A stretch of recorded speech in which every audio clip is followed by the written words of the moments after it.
Well, good evening, everybody. Today is September 24th, 1949, and we're at the west end of Luther Yard.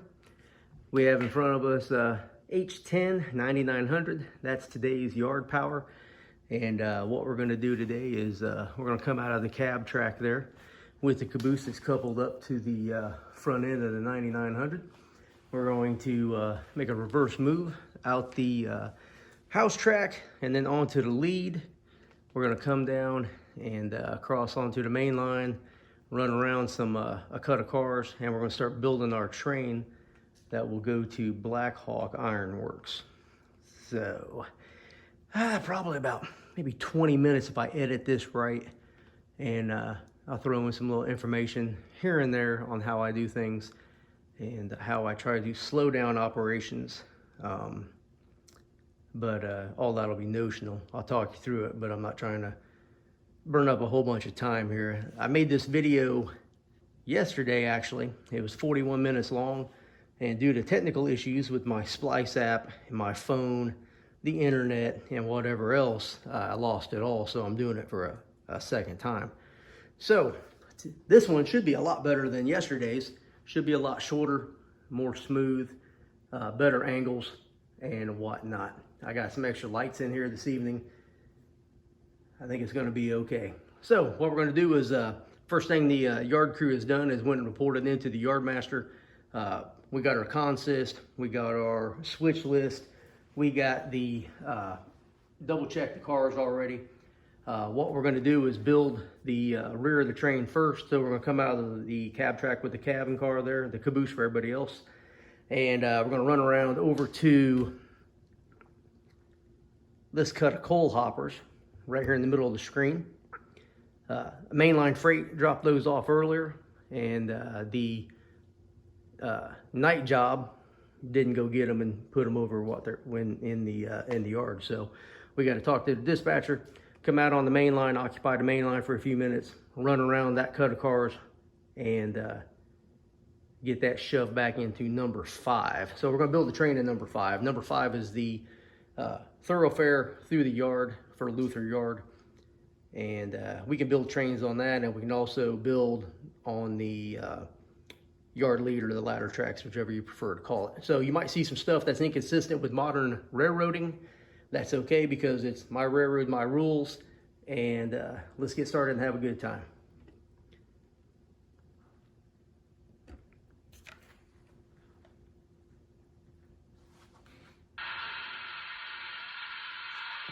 Now normally, I would blast the whistle 3 times to signify a reverse move. I'm pretty sure you don't want to hear that over and over and over and over again. So what you might hear is this, and that's all you're going to hear for the rest of the time until you hear it again. That's all I know. So here we go.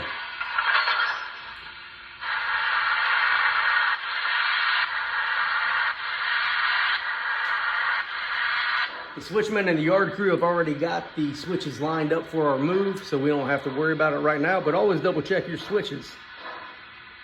Yardmaster says all moves are ours. We've talked to the dispatcher. We have permission to enter the main line here at the west end of Luther Yard, and we occupy the main line via track authority between East Luther and West Luther.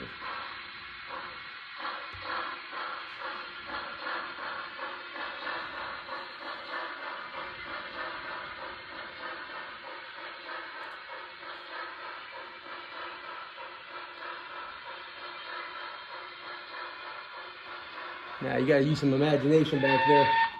Whoa, that wasn't me.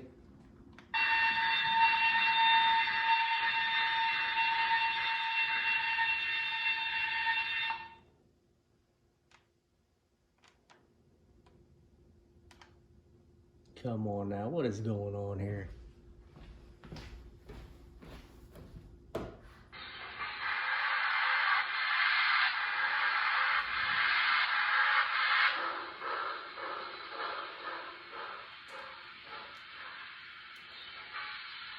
All right, always return your switches to the normal position.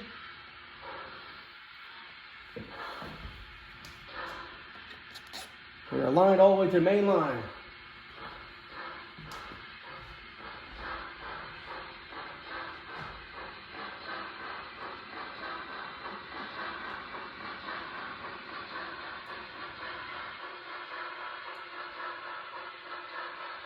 That little shanty in the middle of the screen is the West Luther Yard Tower. West Luther Yard Tower. There we go. Can't say it the first time, say it the second time.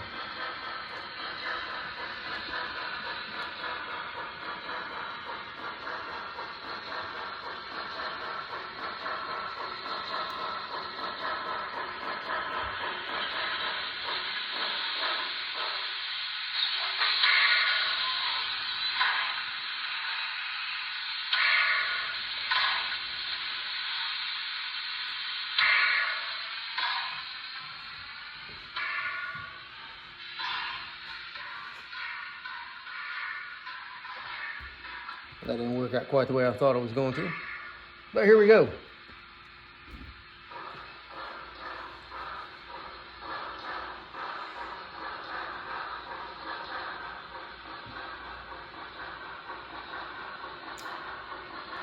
Now, since we can't get into the east end of Luther Yard, everything's being built from the west end, so we have to build the rear first and then shove it down. In the future, there'll be an east end yard job opposed to a west end yard job, and crews can work simultaneously building the trains.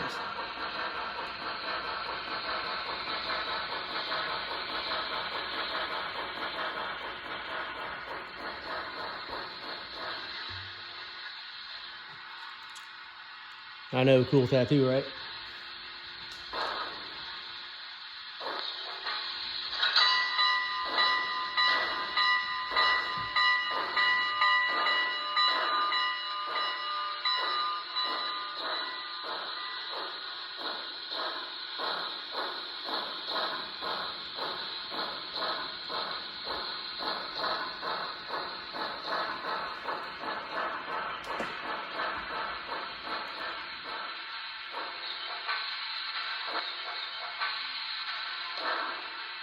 All right, we got them all.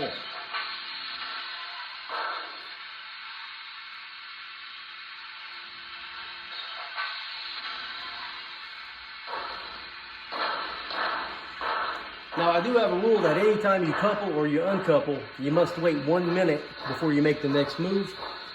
But for the video purposes, I'm not doing that. When I was a conductor for NS, just a move that took the last 7 minutes would have took us about 25 or 30 minutes, because railroading is not fast.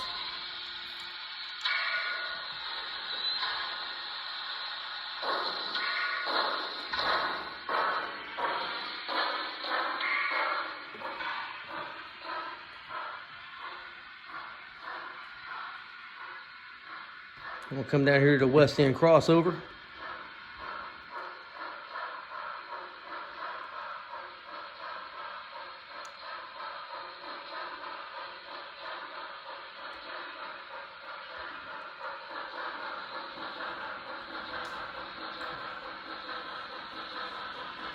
This locomotive is a Broadway Limited with a, I think it's Paragon 3 with a current keeper. I don't think it has a go pack. I'm pretty sure I just soldered in a current keeper. Pretty good little engine. It's got decent sound.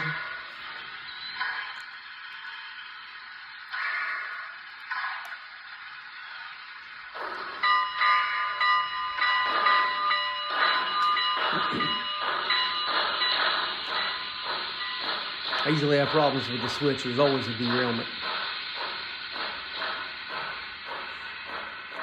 Ah, look at that. I jinxed myself not having a derailment. That's awesome.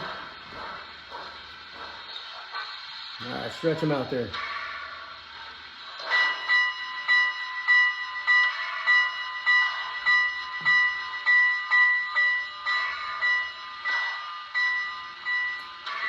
All right, pull on.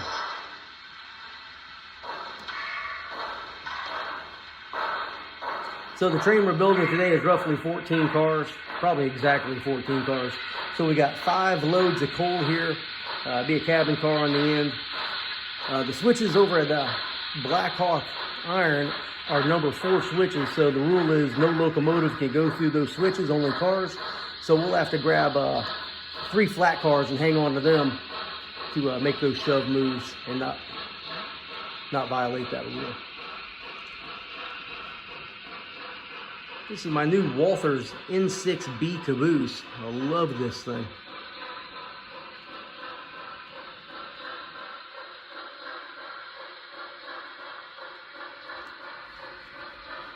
And I'm not trying to put plugs in for any of these manufacturers because they don't sponsor me or anything like that. I just want you to know, so there, if you got questions, maybe I can answer them before you ask them.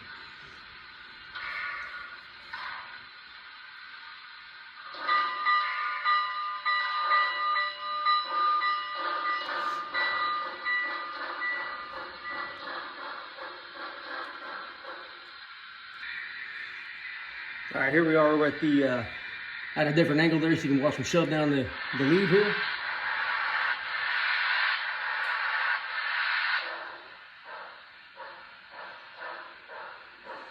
All moves are at restricted speed. That is 20 miles an hour or below. Most of the time it's probably more like 10, 12, something like that.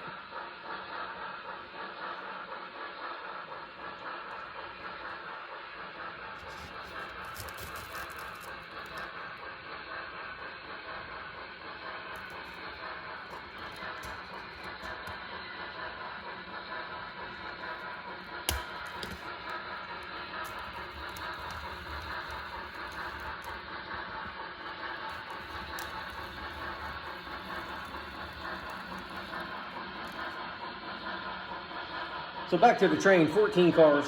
Got the cab. We got 5 loads of coal. We got a 40-foot flat car, a Virginian box car. We got 4 empty Gons, 50-footers.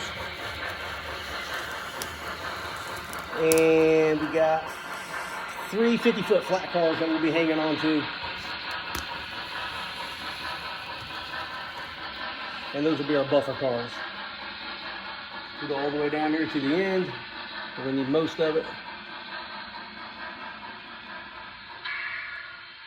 And there we go.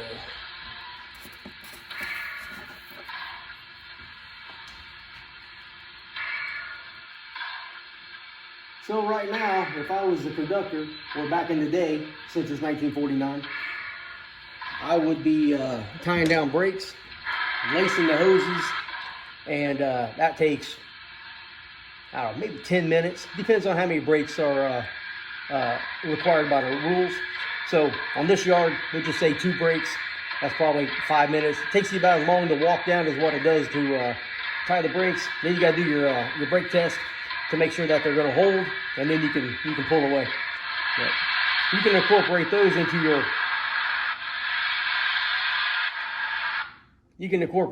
your rules for your own model railroad. But that's the way we did it on the wonderful NS.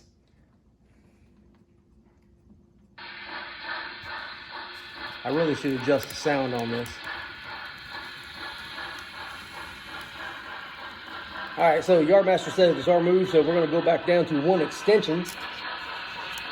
Gonna get that lined up, and then we'll shove into number 1. And we'll start grabbing cars and setting them out.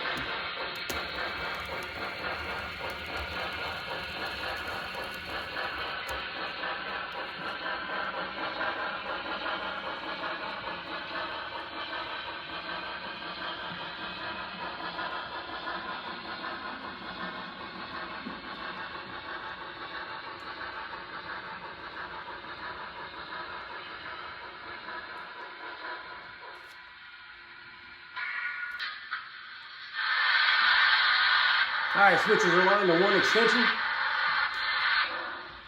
Got a double crossover switch right there.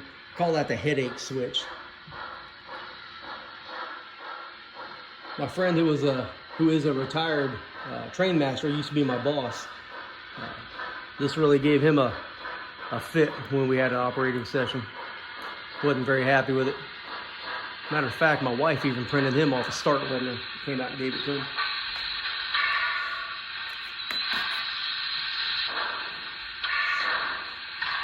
All right, we actually got lucky that there are 3 flat cars ahead of our box car and flat car going to Blackhawk Iron Works. Are all right here lined up perfectly. So we'll hang on to all those for a while. The flat car and the box car goes down and couples up to the pole cars we set over there. And then we got to dig out the gonds because they're at the end of number 1. Now the rule on my railroad is that all flat cars and all low side gondola cars are in either number 1 or number 2 track, because if they're in 3 or 4, you can't see them. And there have been times that I've slammed into them and caused a lot of problems. So for safety reasons, that's what we do.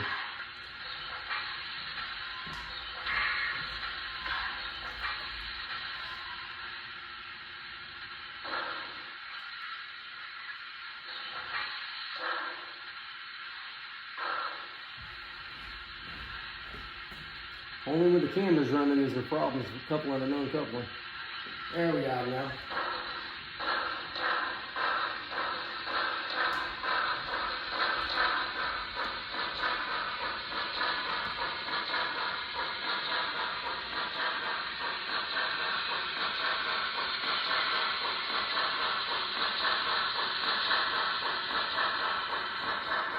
Now, since I already showed you that we can shove down the yard lead without derailing, I'm not even going to show you that part. I'm just going to shove these cars down there and then go to the next section, or the next part of the build.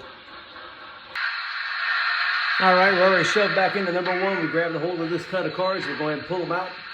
The flat car and box car that we just pulled out, we sat that on the lead, and all 4 of the empty gonds that we need are at the end of this cut. So we'll shove them on the lead, couple them up, lace the hoses, and then shove all the cars we don't need back into number 1. And here we go.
I don't think you'll be able to see this from where the camera's set up.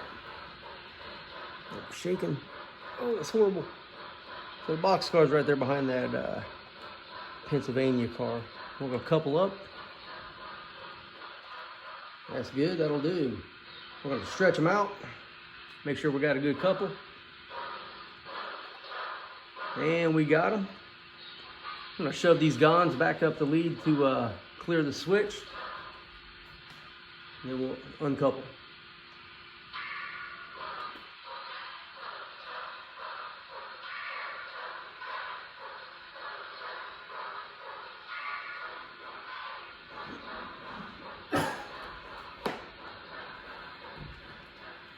Alright, that'll do. So back before radios, they used hand signals. There'd be 4 or 5, maybe even 6 people on this yard job.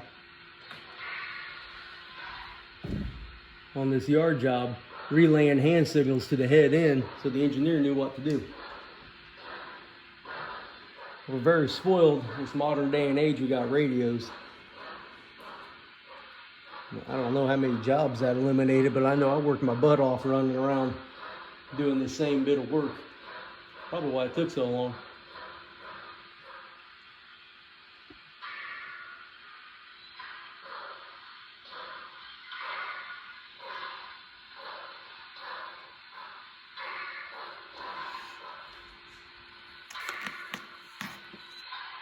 So this entire cut of cars is going to get shoved back into number 1, and then we'll hang on to the 3 50-foot flat cars on the head end,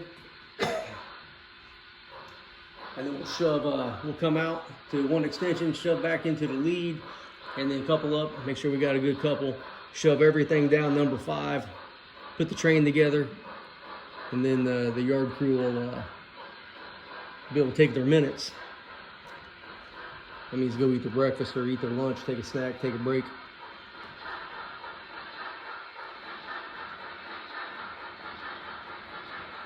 Now my plan was to run this train around the layout over the Black Hawk Iron Works and work the industry, but I don't want the video to be too long, so I'll probably do that tomorrow. I'll have better light in there, and I think you guys will like that. I think it's going to be pretty cool. I'll show you how I do my track authorities, and kind of go through and troubleshoot how I may work my towers. I got a tower over there that the road crew will have to pull up to the tower, and they get orders and then talk to the dispatcher. They'll go in the main 2 and then make the trip around.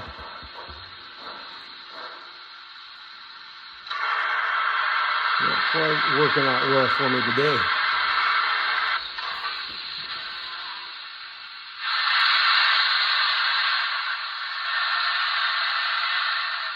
Let's make Joe pull on.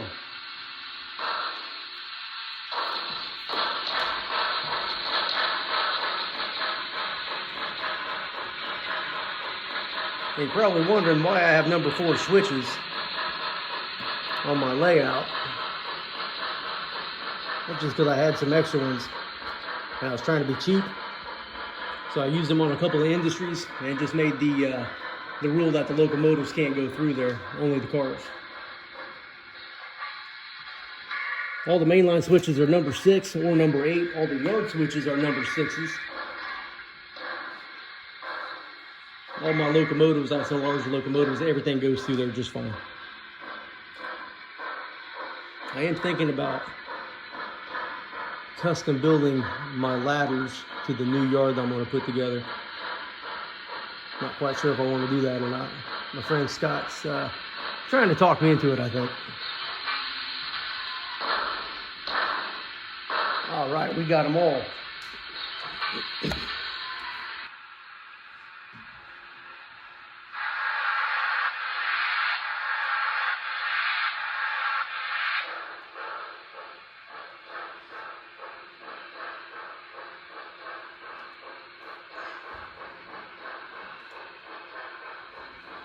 So the yard crew was just informed by the yard master that this is going to be the road power for this train. So they're going to shove back, couple up to the cars, get everything laced up, and just tie everything down right there.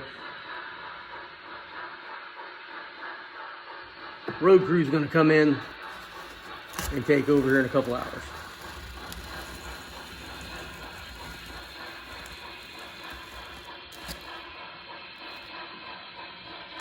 And if you come back tomorrow, well, probably Wednesday, I'll post the next video, working the industry, and you'll see why we built the train this way.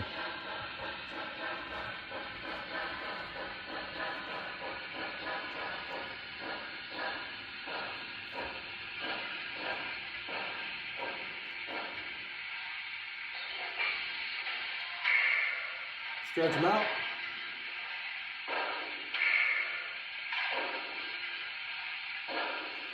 And there we go, that is it.